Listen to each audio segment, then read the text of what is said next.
Merci infiniment. Bienvenue à toutes et à tous. Je vous souhaite la bienvenue donc, sur cette table ronde. Alors effectivement, comme on le disait, depuis une quinzaine d'années, la transformation numérique est devenue un enjeu majeur dans les entreprises industrielles. Mais celle-ci ne peut aboutir sans une réelle convergence IT-OT, permettant donc de connecter les systèmes d'information à l'outil industriel et de donner la possibilité aux entreprises donc à la fois de piloter leurs opérations, bien entendu, mais également d'optimiser leur productivité, de s'adapter toujours plus rapidement aux aléas du marché. Mais comment envisager cette convergence IT-OT? Comment mener un projet et éviter les écueils? Quelle technologie et quels standards adopter? C'est pour répondre à ces différentes questions donc, que j'ai le plaisir d'accueillir autour de cette table ronde. Alors on va commencer par qui?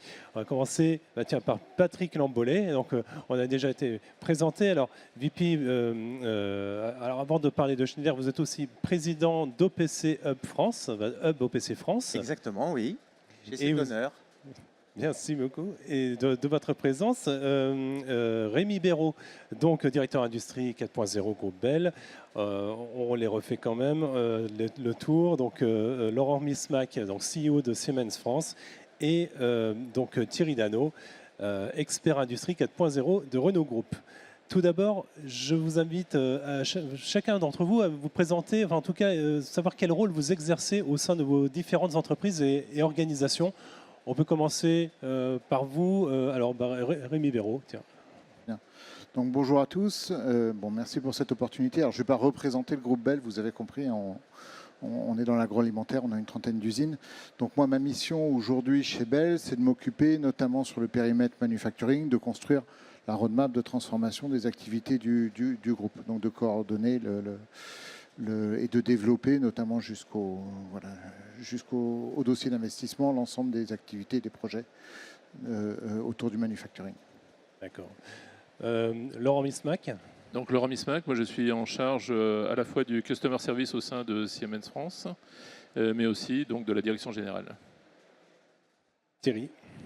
Moi, Thierry Dano, donc moi, je suis un rôle dans une filière expertise. Chez Renault, il y a une filière expertise là, qui existe pour réfléchir à la stratégie technique qu'on doit déployer dans les usines pour faire la transformation digitale. Donc, à ce titre-là, moi, j'ai mis en place en fait, toute la logique de collecte et de données industrielles qui nous fait briller aujourd'hui ce qu'on a fait chez Renault. On a connecté 25 000 machines. Et donc, à ce titre-là, voilà, j'ai une légitimité à parler de convergence IT-OT. Patrick Lambollet, je vais vous demander de vous présenter et peut-être d'enchaîner sur cette définition de convergence IT-OT. De quoi parle-t-on? Ok, donc bonjour à toutes et à tous. Donc Patrick Lambollet, Schneider Electric. Et je suis aussi le président, comme l'a mentionné Olivier, du Hub France d'OPC Fondation. Donc mon rôle, très rapidement dans Schneider, c'est de m'assurer de la standardisation et de l'interopérabilité de toutes nos offres. En gros, quand des clients utilisent nos offres, on soit sûr que tout fonctionne comme il faut et que les produits puissent bien interagir les uns avec les autres. Et élément aussi en lien avec la thématique de cette table ronde, c'est que maintenant, on doit aussi garantir que les produits interagissent entre eux, mais aussi les données. Et ça paraît comme ça trivial, on se dit bah oui, ils font des données et ça doit bien communiquer. Il faut quand même que les données qu'on va faire soient sécurisées, soient fiabilisées et soient aussi utilisables. Parce que si on vous met plein de données à disposition mais qu'elles ne servent à rien, on va encombrer beaucoup de choses, mais ce ne sera pas forcément très efficace. Alors j'enchaîne tout de suite avec la définition un petit peu et ma vision de cette, on va dire, IT-OT convergence. Donc pour moi, c'est un petit peu déjà deux mondes. L'IT, l'OT, on doit faire cohabiter, on doit faire travailler ensemble deux mondes, le monde de l'opération et le monde des systèmes d'information. Et cette connexion, ça ne va pas être une connexion simple. Vous imaginez bien qu'on ne va pas relier les deux mondes IT, OT simplement avec un câble et que ça va fonctionner, même si les technologies sont là. Mais derrière, tout va reposer sur les données. Et les données, ça fait très longtemps, depuis le début d'Industrie 4.0, on dit l'or noir de demain, ce sera les données. Je pense que là, on est en plein dedans. On est en plein dans cette digitalisation de nos systèmes de production. Donc tout va tourner autour des données. Et il va falloir, comme je le disais un petit peu tout à l'heure, c'est qu'on soit capable de fiabiliser les données, de contextualiser les données, parce que maintenant c'est très important d'avoir une donnée, mais de pouvoir caractériser dans quelles conditions elle a été capturée, où est-ce qu'elle a été capturée, etc. Et aussi, je dirais, de la rendre exploitable. Puisqu'aujourd'hui, si on a des données, mais qu'elles ne sont pas exploitables par des systèmes de pilotage, comme je disais tout à l'heure, on va avoir des data lakes complets de données, mais elles ne vont pas être forcément utilisées. Or, l'objectif avec cette convergence IT-OT, c'est que l'OT mette des données à disposition et que l'IT puisse les utiliser pour que ce soit de la maintenance, pour le pilotage avancé d'industrie, ou que ce soit bien évidemment toujours de manière extrêmement sécurisée. Donc, un petit peu pour moi, le challenge, et pour conclure, le challenge autour de cette convergence IT-OT, c'est mettre à disposition des données, mais que les données, elles soient vraiment utilisables pour une prise de décision et pour des actions vraiment très concrètes au niveau des systèmes d'exploitation. Laurent Mismack, je me tourne vers vous. Vous êtes depuis peu de temps CEO de Siemens France, mais ça fait déjà plus de 25 ans, il me semble, que vous travaillez pour Siemens. Vous avez vu donc énormément de choses évoluer au sein des entreprises industrielles. Quels sont aujourd'hui les besoins qui nécessitent justement cette convergence IT-OT? Alors déjà, vous me donnez la lourde tâche de parler d'un temps que les moins de 20 ans ne peuvent pas connaître. Donc effectivement, à l'époque, l'élément qui savait tout sur votre usine, c'était souvent la machine, et pas forcément les personnes qui étaient autour. On a eu effectivement dos à dos, d'un côté l'IT, de l'autre côté l'OT. Alors c'était pas un bug, hein. C'était simplement du design, mais je vous rassure, ça fonctionnait très bien, on ne peut pas le dire. Donc aujourd'hui, il y a une évolution qui s'est produite, puisque les directions générales se sont posées la question, mais ils se disent, mais au fond là, je ne sais toujours pas en temps réel comment est ma performance industrielle. Pourquoi? Parce que d'un côté, vous aviez l'automaticien qui faisait la ligne de production, qui avait toutes les données, mais une fois que la ligne était en route, il ne s'en servait pas. Et de l'autre côté, il avait les parties prenantes, que ce soit la qualité, la production et autres, qui avaient besoin des données, mais qui n'accédaient pas aux données de l'automate. Donc, ce qui veut dire qu'aujourd'hui, la donnée, c'est une information en fait essentielle, comme ça a été dit, à savoir qu'il faut savoir la collecter, la sécuriser, l'analyser. Et ça devient en fait un levier pour différentes thématiques dont on aura l'occasion de reparler, à savoir sur la maintenance prédictive, sur la qualité, sur éventuellement la notion d'énergie. Et suite à ça, cette donnée va aller vers ce qu'on appelle le jeu numérique, hein, qui est tout simplement en fait la base effectivement de là où on veut atterrir. Donc aujourd'hui, si on devait faire une première conclusion, c'est de dire tout simplement, c'est pas un problème technologique. Toutes les briques sont là. C'est surtout pour moi un problème d'organisation au sein de l'entreprise, c'est d'arriver à réunir les parties prenantes et qu'ils puissent s'accorder sur comment on va faire véhiculer cette donnée. Et un problème de culture d'entreprise aussi peut-être. Est-ce qu'il y a certains secteurs que vous avez identifiés qui étaient beaucoup plus à même déjà à entamer cette convergence, ou alors et d'autres secteurs qui, par nature, je dirais, étaient réfractaires? Ouais, pour moi, c'est un problème d'organisation, mais je pense qu'on a deux industriels ici qui sauront éventuellement expliquer en quoi les organisations ont l'importance dans la gestion de la donnée. Ouais. Justement, Thierry Dano, je me tourne également vers vous. Vous avez évoqué lors de nos premiers échanges chez Renault que chez Renault, la notion de performance industrielle avait été poussée à son maximum, faisant de la minute d'arrêt la contrainte la plus forte dans les ateliers. Pouvez-vous nous expliquer finalement comment cette contrainte vous a incité le groupe à entreprendre sa transformation numérique? C'est une super bonne question en fait. L'industrie automobile, elle est challengée par le temps de production. Donc on fabrique un véhicule toutes les minutes et on attend qu'un véhicule toutes les minutes sorte. Donc chaque minute d'arrêt en fait a une contrainte finalement sur la rentabilité d'une usine. Une usine est rentable plus elle produit. En fait, c'est là que c'est super intéressant. Le débat qu'on avait, en fait, moi je suis une personne issue du monde des automatismes là.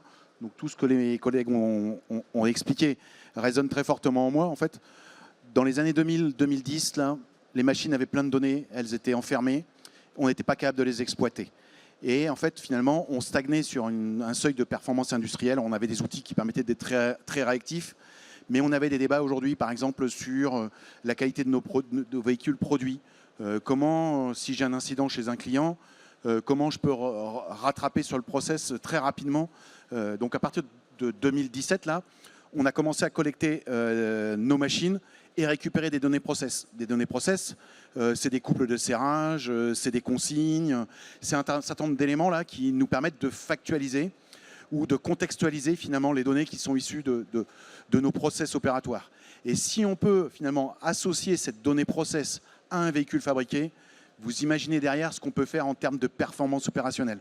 On va aller chercher sur un incident client, on va pouvoir être très réactif, transformer le process pour corriger ce problème-là et faire un rappel de véhicule au juste nécessaire parce qu'on aura la liste des véhicules qui ont produit les mêmes défauts et les mêmes approches là, et ce qui permet de simplifier et de rationaliser les coûts de l'entreprise. Donc la donnée, elle est devenue primordiale, comme tout le monde l'a expliqué. C'est vraiment l'or noir. Et derrière, on a des usages très importants. Des usages très importants, on parle de décloisonner la donnée pour qu'elle soit utilisable par tout le monde et elle soit utilisée aussi finalement par tous les corps de métier. On sort d'une logique où chaque métier mettait ses propres solutions et on rationalise, on rend la donnée exploitable par 100% des métiers avec des logiques d'exploitation de données simplifiées. Merci infiniment Thierry. On va changer de secteur d'activité. On va parler un peu plus, passer de l'automobile à l'agroalimentaire. Rémi Béraud, au sein du groupe Bell, également un plan de transformation digitale a été entrepris. Et ce dans différentes entités de l'entreprise. Pour quelles raisons précisément et quelles lignes de production étaient concernées par cette transformation digitale? Oui, alors, bon, je ne vais pas reprendre tout ce qui a été présenté auparavant, mais oui, chez Bell, voilà, depuis 6 ans, on a engagé un programme de transformation dans tous les secteurs de l'entreprise et notamment dans le secteur du manufacturing. Les raisons, hein, c'est évidemment la performance, d'abord, je vais revenir là-dessus parce que c'est quand même important, mais il y a aussi d'autres enjeux, la compétitivité, aussi la partie terrain, hein, il y a aussi une demande vraiment dans les usines pour des raisons de bien-être et de performance d'améliorer ces dossiers-là. Et donc, la manière dont on a procédé, pour nous, c'était effectivement de mettre en place un programme avec voilà, toute une mesure de maturité de notre niveau de digitalisation. Alors nous, on s'appuie sur un standard qui s'appelle SIRI, qui est poussé par l'INSEAD, par le World Economic Forum, qui propose un certain nombre de KPI pour mesurer notre maturité en termes de développement fonctionnel, de connectivité, etc. Il y a toute une méthodologie et c'est ce sur quoi on s'appuie chez Bell pour se transformer. Et donc, notamment, la manière dont on fonctionne aujourd'hui, c'est le développement de projets fonctionnels. Donc, par exemple, la mise en place d'un MES dans nos usines. Hein, on en a parlé un petit peu avec Dassault. La mise en place de sujets autour de l'énergie, etc. Et donc, tous ces projets-là, par contre, vont avoir besoin, on viendra peut-être un peu dessus après, mais vont avoir besoin de connectivité sur les parties industrielles, etc. La partie importante là-dessus, c'est que pour nous, l'orchestration et le pilotage de tous ces dossiers se fait d'abord par la valeur. C'est-à-dire qu'on ne va pas lancer un dossier si on n'est pas capable de démontrer un ROI, un gain, etc. Et donc, on a mis en place, voilà, avec l'excellence opérationnelle, aujourd'hui, pour nous, la transformation, elle est aussi drivée par l'excellence opérationnelle, le lancement de projets qui vont coordonner les équipes IT, OT, pour arriver à mettre en place la transformation des dossiers. Et aussi, pour récupérer toutes ces informations et accrémenter, on va dire, notre maturité digitale. Et on s'est pas mal outillé sur cette transformation-là. Et justement, ce programme de connectivité IT-OT, vous parlez d'un socle, hein, effectivement. Oui. De quoi il est composé? Comment il s'articule concrètement, ce socle? Et quels avantages en avez-vous tiré? Oui, alors... Voilà, chez Bell, hein, comme un certain nombre d'industriels, voilà, c'est un groupe qui a quand même un âge vénérable et qui a effectivement vécu des achats, etc. On a une diversité sur la partie terrain, hein, des automates d'un peu toutes les gammes, du Home Run, du Schneider, du Siemens, etc. Et donc, pour pouvoir faire, comme le disaient mes collègues, hein, standardiser la donnée, etc., il y avait quand même des investissements de fonds qui pouvaient s'avérer très coûteux. Donc nous, la discipline qu'on a mis la transformation qu'on a construite, c'est de mettre en place une plateforme Edge dans chacune de nos usines. Hein. Cette plateforme Edge, elle va être finalement le pont et le point de connexion entre tout le monde de l'IT et le monde de l'OT. C'est-à-dire que le Edge va nous permettre d'accéder, de connecter tous nos moyens industriels, de remettre en forme les données. Si bien que, par exemple, j'ai une machine de conditionnement, une Coraza dans une usine, une Sapal dans une autre usine, les deux équipements vont être exposés au travers du Edge de la même manière et du même format. Tant et si bien qu'ensuite, n'importe quel projet fonctionnel qui aura besoin d'accéder à la donnée verra finalement un modèle de données qui soit opérationnel. Et ça apporte quand même pas mal de vertus dans cette manière de faire, parce que refaire un revamping de tout le parc automatique, c'est une affaire, il y en a pour des années et des années. On a plus de 6000 équipes automates qui sont aujourd'hui déployées dans toutes nos usines. Et donc, en mettant en place finalement cette plateforme Edge, ça nous a aussi amené à faire deux choses. La première, c'est créer une nouvelle fonction. Donc, on a créé effectivement dans chaque usine un responsable OT qui va être en charge de toute cette activité de connectivité, de mise en conformité des données, en coordination avec le corporate qui va modéliser et puis proposer des standards pour aligner toutes les usines avec ce modèle de données. Mais ça a aussi un avantage économique, cette affaire-là. C'est que voilà, l'entreprise a pris conscience que ce travail de connectivité et d'infrastructure, c'était une dette technique, ça avait un coût, et que c'était un prérequis pour l'entreprise pour avancer. Quand on parle de sponsoring et d'une prise de conscience de l'entreprise, là pour moi c'est très concret. L'entreprise a accepté d'investir pour rationaliser cette partie-là. Et un effet de ce dossier-là, c'est que justement ces coûts-là, qui sont des coûts des coûts d'investissement stratégiques, on les déduit des projets fonctionnels. C'est-à-dire que demain je mets en place un MES, j'intègre pas dans ces coûts de projet la partie connectivité qui est investie par ailleurs. Ce qui permet d'augmenter le ROI de tous les projets fonctionnels et aussi d'accélérer la transformation. Voilà. Et donc ça fait partie de ce découplage entre la partie technologique et la partie fonctionnelle. Ben voilà, ça nous permet d'accélérer notre transformation globalement et en plus d'harmoniser toutes les usines avec un programme homogène. Donc de nombreux avantages, effectivement. Patrick Lambollet, que ce soit du point de vue de Schneider, ce que vous pouvez constater en tant que fournisseur de technologie ou du point de vue également de Dub OPC France, les entreprises semblent accuser en tout cas un certain retard en matière de convergence, en grande partie dû aussi au retard de la transformation numérique. Est-ce que ces deux notions, transformation numérique et convergence IT-OT, sont nécessairement liées ou c'est ce qu'on disait, s'agit-il plutôt d'une culture d'entreprise? Alors c'est une bonne question et c'est vrai que ce qu'on note un petit peu en France, c'est qu'il y a un retard sur les entreprises. Là, on a la chance d'avoir deux représentants, mais de grandes sociétés, donc qui nous expliquent quand même certains freins ou en tout cas une certaine puissance qu'il a fallu mettre en œuvre. Donc on imagine très bien pour des petites et moyennes entreprises quel est le challenge et l'effort à mettre en place. Donc, par rapport à la question, c'est vrai que la transformation numérique, c'est le prérequis. On travaille sur la donnée. Si la transformation numérique n'est pas aboutie, si la transformation numérique ne permet pas de collecter, encore une fois, les données de manière optimum, derrière, on ne pourra pas les exploiter, on ne pourra pas les mettre en place. Après, j'ai noté quelques éléments dont a parlé Rémi tout à l'heure. Il y a des programmes qui doivent être mis en place pour accompagner cette convergence. Il y a des équipes, il y a une discipline à mettre en place. Donc, c'est vrai que derrière, la culture d'entreprise doit être aussi soutenue et mise en place. Surtout qu'encore une fois, quand on parle, et c'est Thierry qui en a parlé tout à l'heure, quand on parle d'IT, OT, on est quand même sur des mondes qui, il n'y a pas si longtemps que ça, étaient assez différents et avec des priorités, avec des cycles de vie, avec des contraintes qui étaient totalement différentes. Et qui sont toujours quand même un petit peu différentes, il faut l'avouer, ça s'assouplit, mais ça reste un petit peu différent. D'un côté, on veut pouvoir changer rapidement les informations, de pouvoir rester sur toutes les fonctionnalités up-to-date et de pouvoir switcher d'un système à un autre. Et plutôt côté OT, on est plutôt sur, on veut continuer, on veut avoir de la pérennité dans les systèmes de fabrication, etc. Donc, on est vraiment sur deux éléments qui ont des points d'accroche qui sont différents. Donc derrière, c'est un élément qui est lié à la technologie, mais derrière, je pense qu'il faut aussi, en plus d'une solide architecture technologique pour mettre en place ces transformations numériques, il faut qu'il y ait l'humain, parce que sans l'humain, on n'arrivera pas à connecter et à maintenir surtout la connexion entre l'IT et l'OT sur un long terme. Justement, Thierry Dano, si on parle de ces deux mondes, alors vous parlez de mondes cousins, c'est-à-dire pas si éloignés finalement l'un que l'autre. L'un veut pérenniser les technologies employées dans l'atelier, tandis que l'autre cherche en permanence à en trouver d'autres, bien sûr. Comment s'adapter à l'accélération technologique et concilier ces deux mondes, et comment l'avez-vous mise en œuvre chez Renault? Donc je vais rebondir un peu sur tout ce qui a été dit là, Patrick, Laurent et Rémi. Là, en fait, le débat d'une entreprise, c'est d'abord d'avoir une stratégie. En fait, on a une stratégie, on se dit, je veux connecter mes machines, première étape et vous dites finalement, je suis toujours assujetti à un retour sur investissement. Et finalement, ce retour sur investissement, il peut être géré de deux manières. Vous faites une stratégie d'entreprise, vous dites c'est un enabler de devoir connecter vos machines. Donc vous prenez cette décision-là et tout le monde y va.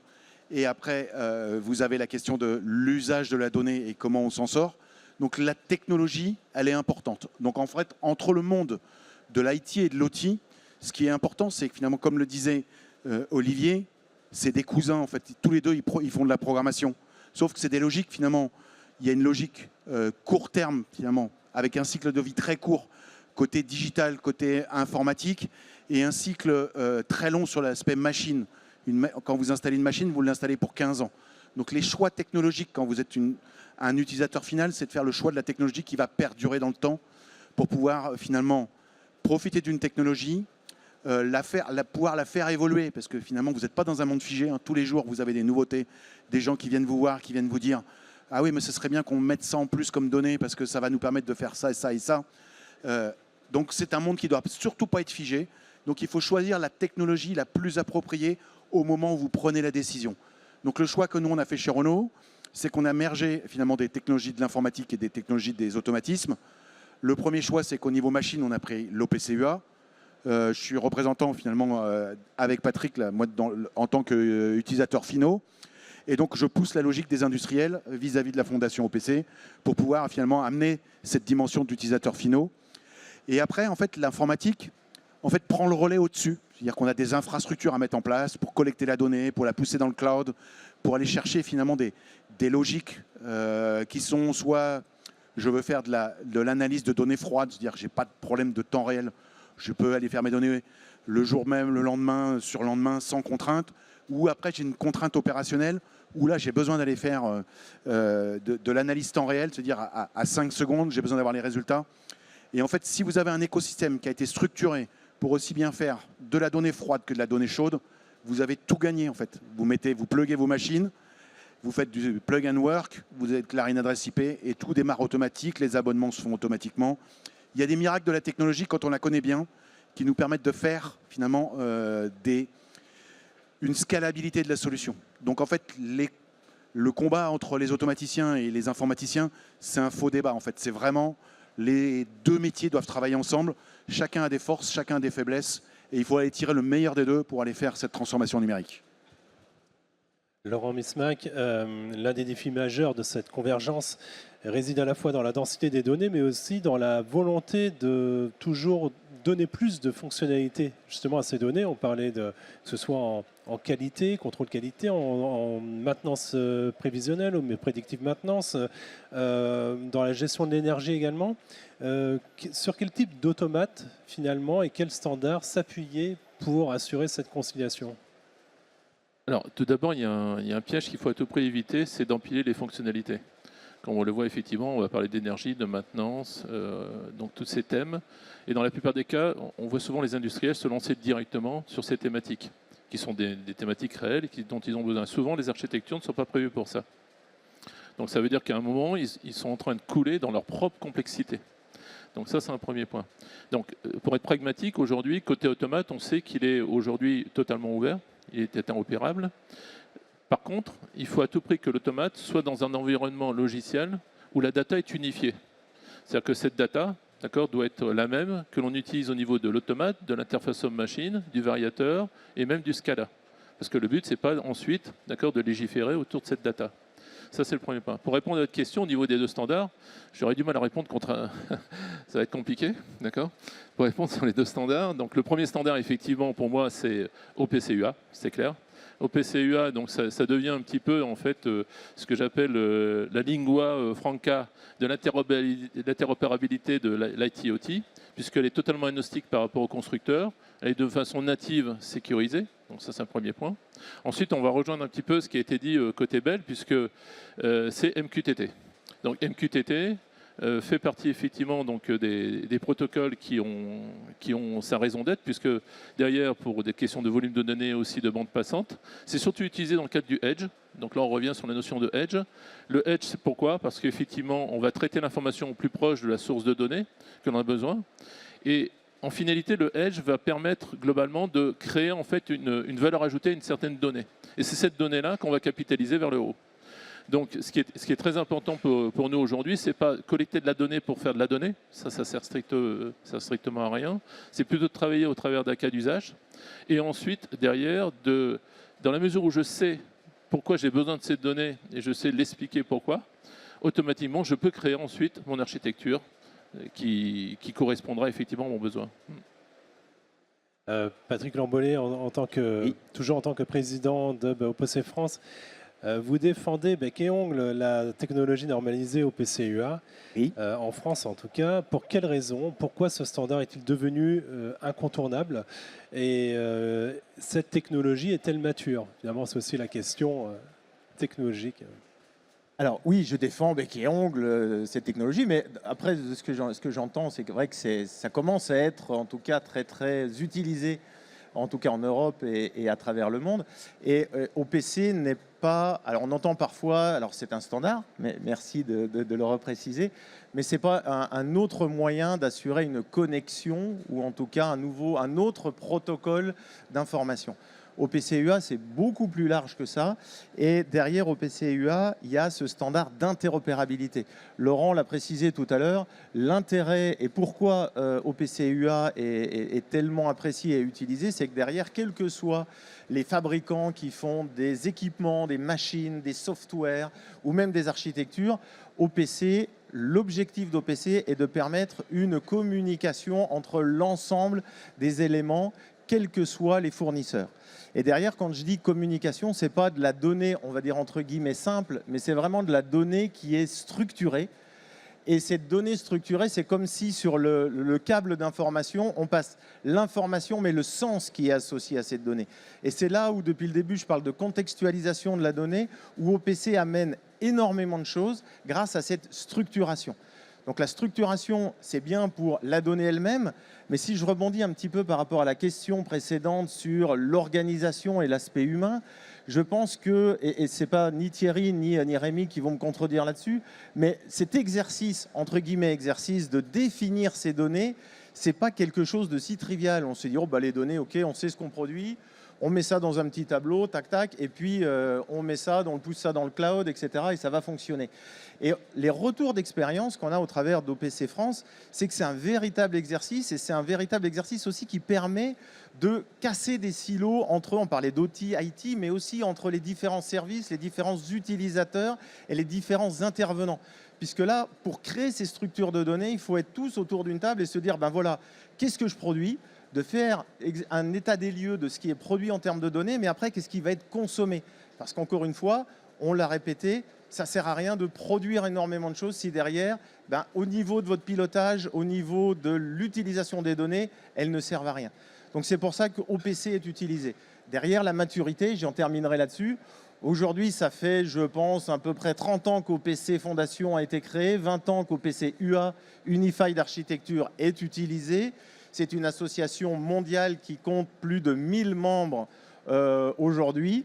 Il y a différentes activités où on fait des data models, mais on essaye aussi de pousser à travers les autres standards des simplifications pour remonter les informations vers le cloud ou de connecter des devices et ce genre de choses.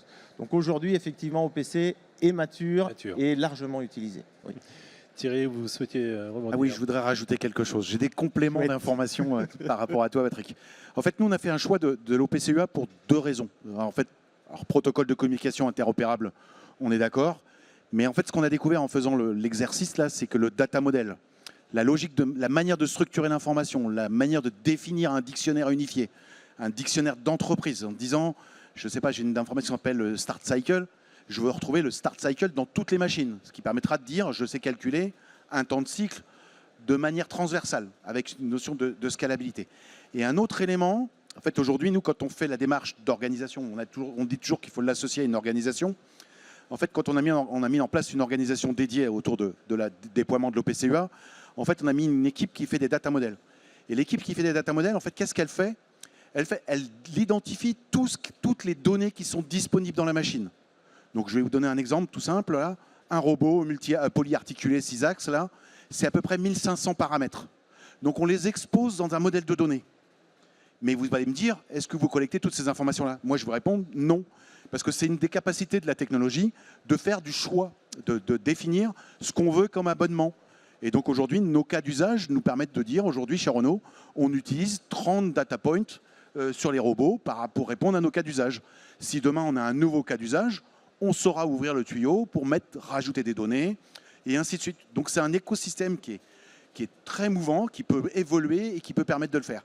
Donc la démarche, c'était de se dire, on a des données disponibles, on est capable de les exposer, et on ouvre le tuyau si on en a besoin. Rémi Véraud, le groupe Bell a engagé lui aussi, anime en tout cas avec d'autres partenaires au sein du GIMELEC, un groupe de travail portant sur le numérique et l'agroalimentaire du futur, afin de construire un standard destiné aux machines pour les rendre compliant, OPC compliant. Est-ce que vous pourriez nous parler un peu de ce standard? Oui, alors tout à fait. Alors,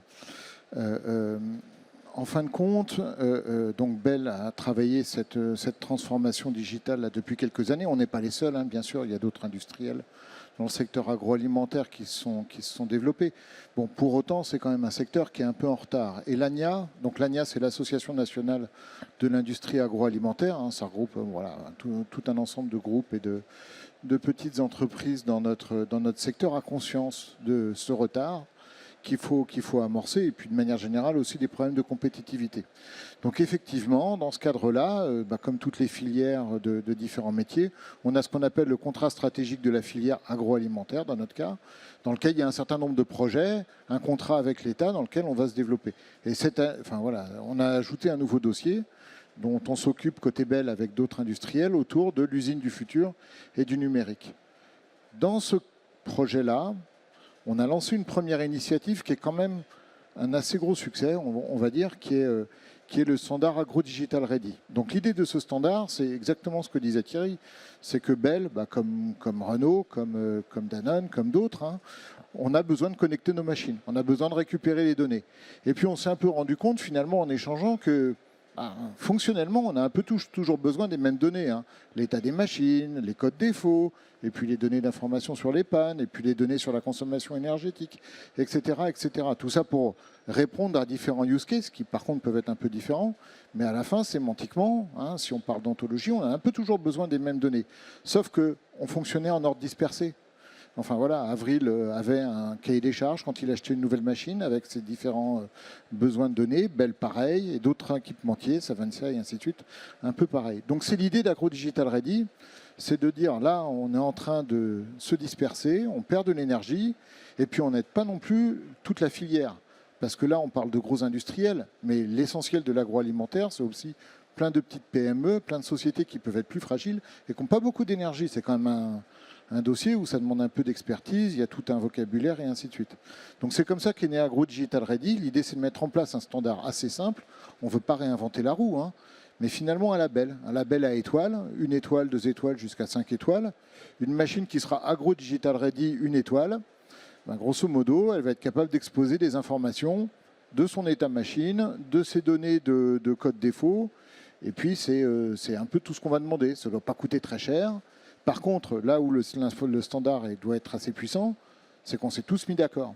On se met tous d'accord sur la manière et la nomenclature d'échanger les données au travers d'OPCUA notamment, hein, qui est quand même assez bien conçu pour exposer toutes ces informations-là. 2 étoiles, on va un cran plus loin. On va commencer à avoir des informations sur, c'est en cours de définition, peut-être les nettoyages ou ce genre de choses. Jusqu'aux 5 étoiles, où là, on a un festival technologique, hein, et on en profite au travers de ce standard de développer aussi d'autres, les éléments sur la régulation européenne pour la connectivité des machines et ce genre de choses.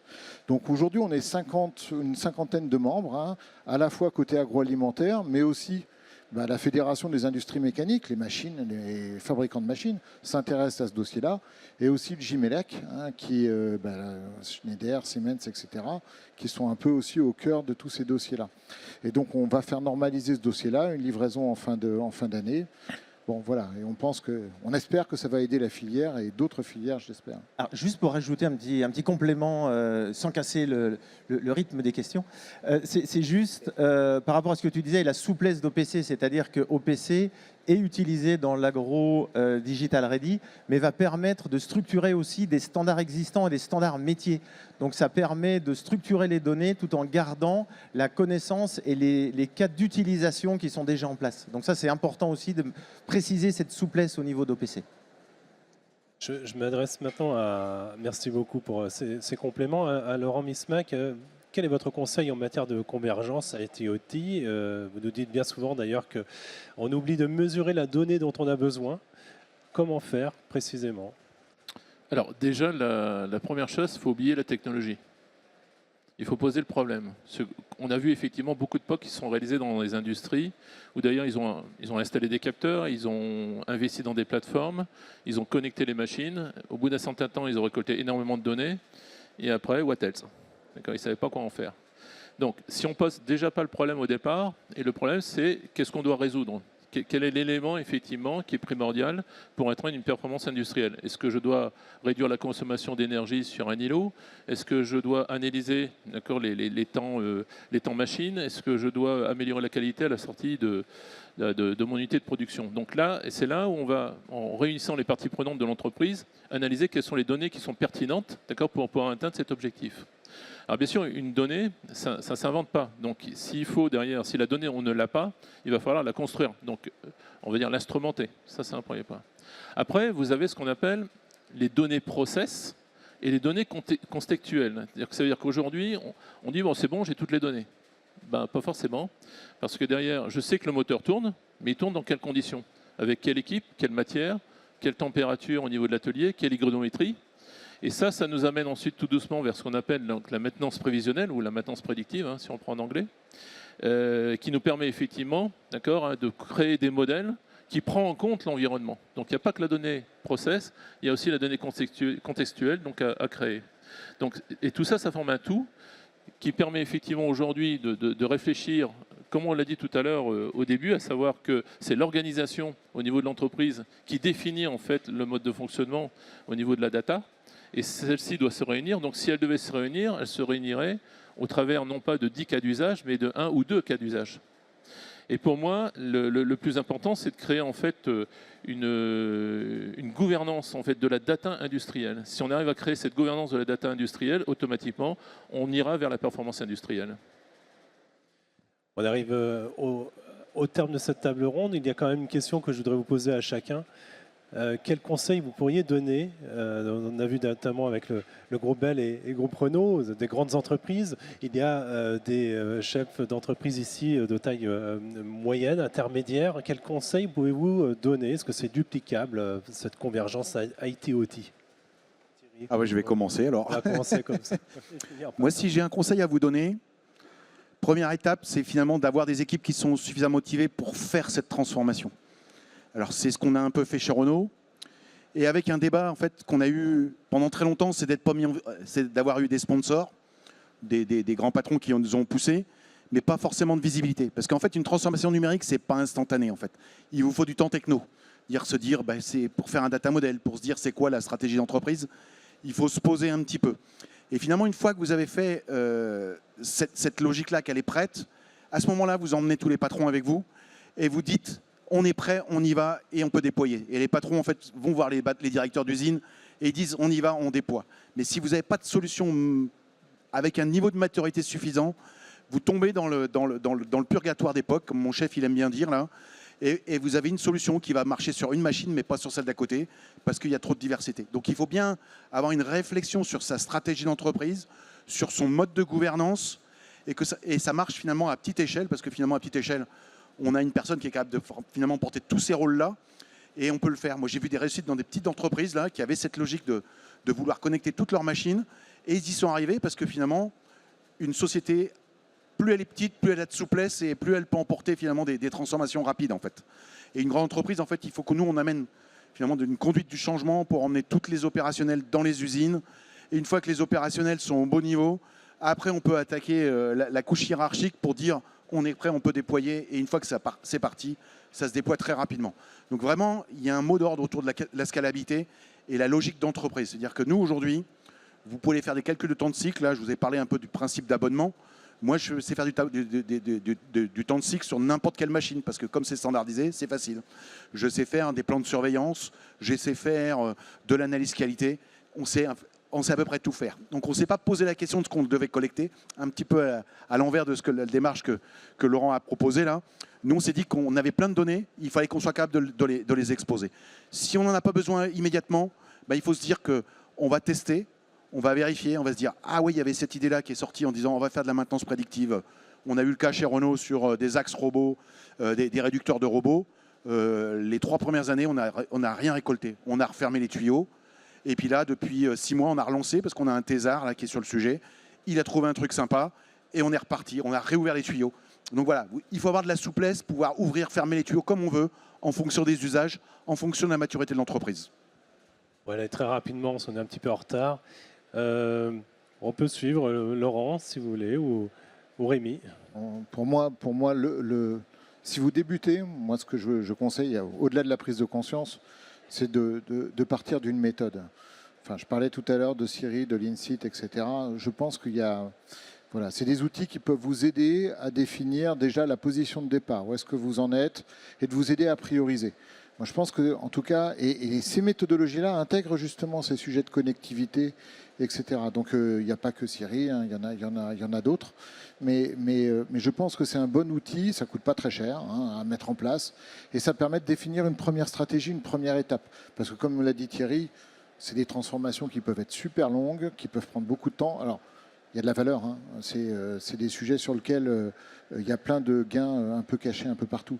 Mais c'est le conseil que je donnerais pour démarrer, de la méthodologie et de la méthode pour mesurer. Merci. Laurent, peut-être un mot. Moi, je pense que les conseils que j'ai donnés tout à l'heure, effectivement, je pense qu'on converge tous sur la méthode et sur la façon, effectivement, d'approcher cette gouvernance de la data. Et Patrick, le mot de la fin. Oui, merci de me permettre de conclure. Alors, moi, la seule chose que je peux rajouter par rapport à tout ce qui a été dit, c'est que OPC est un des standards qui permet de répondre à cette convergence IT. On a la chance en France d'avoir une structure qui est là pour vous aider. Donc n'hésitez surtout pas à nous contacter, que ce soit pour des problèmes techniques. On a des experts techniques qui font partie de la fondation. On a, comme Thierry, des personnes qui sont plutôt utilisateurs. On a l'ensemble des constructeurs qui sont avec nous. N'hésitez pas, ça peut vous permettre de maturer un petit peu votre projet, de poser toutes les questions que vous voulez. Donc surtout, n'hésitez pas à nous contacter au niveau de la fondation OPC France. Donc l'OTI converge avec l'ODI, c'est super. Et l'IT au-dessus. Et l'IT aussi. Merci à tous. Merci pour vos explications.